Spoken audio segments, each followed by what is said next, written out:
साथ संगत जी, प्यार से कहना धन निरंकार जी। प्यारी साथ संगत, संत समागम एक बीज डालने का अवसर।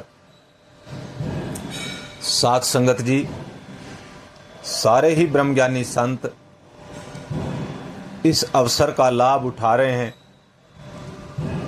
और साथ संगत, इस समागम के तीसरे दिन वहाँ का वो नज़ारा कि कैसे एक एक संत जो है तन की सेवा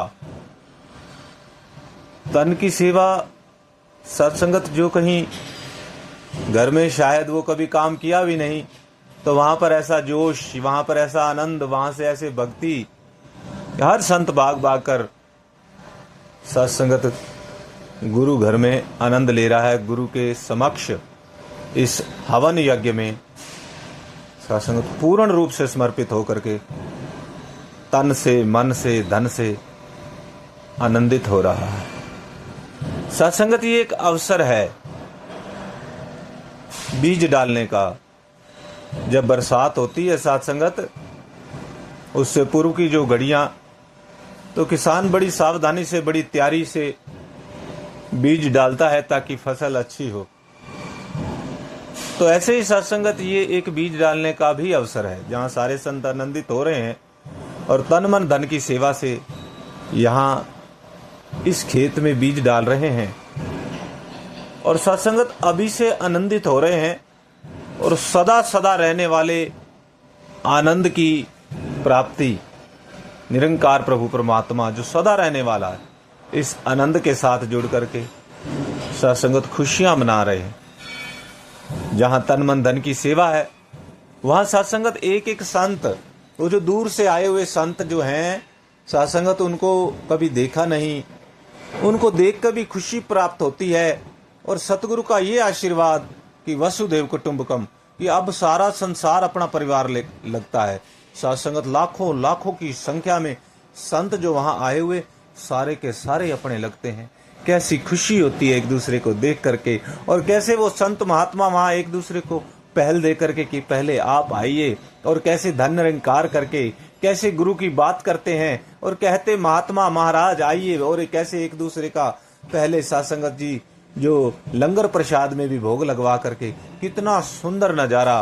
कैसे सत्संगत वो भक्ति ही भक्ति, चारों तरफ वो बरसात हो रही है सत्संगत वो रहमतों की, और उसमें संत महात्मा अपने समर्पण का बीज डाल रहे हैं, आनंदित हो रहे हैं। सत्संगत जी, ये सब सतगुरु की कृपा से जब जब निराकार प्रभु परमात्मा धरती के ऊपर अवतरित होते हैं और सत्संगत ऐसे ही आनंद को वो प्रकट करते हैं और सबको संदेश देते हैं कि आओ आप सभी मिल करके इस घड़ियों का, इन पलों का आनंद ले लो।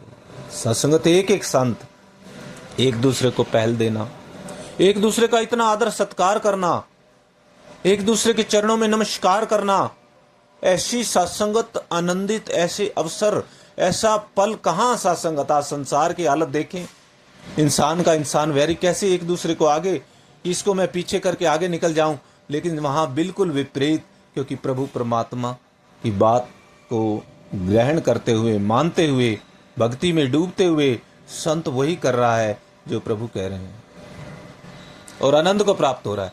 संसार के अंदर भी इंसान कोशिश कर रहा है कि मुझे सुख सुविधाएं प्राप्त हो, ये आनंद प्राप्त हो, लेकिन तरीका दूसरा है, अपने मन के हिसाब से चल रहा है और दुखी हो रहा है। कितना कितना धन इकट्ठा भी कर लिया। सिकंदर की कितनी बार बातें करते हैं, कितनी बार सुनाते हैं कि भाग करके बड़ी मेहनत करी, बड़ा वो दुनिया जीत ली, लेकिन कहा कि प्रभु जीवन में नहीं है, आनंद का पता ही नहीं है, ये तो आनंद है ही नहीं, ये तो कैसे थोड़ी देर का है, उसके बाद फिर वो सत्संगत दुख।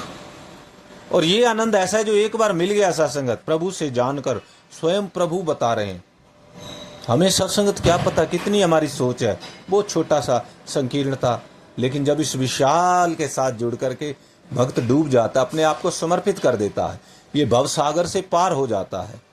सत्संगत ही प्रेम का दरिया है, जो इससे पार होना है तो इसमें डूब करके इससे पार हुआ जा सकता है, प्रेम के सागर के अंदर।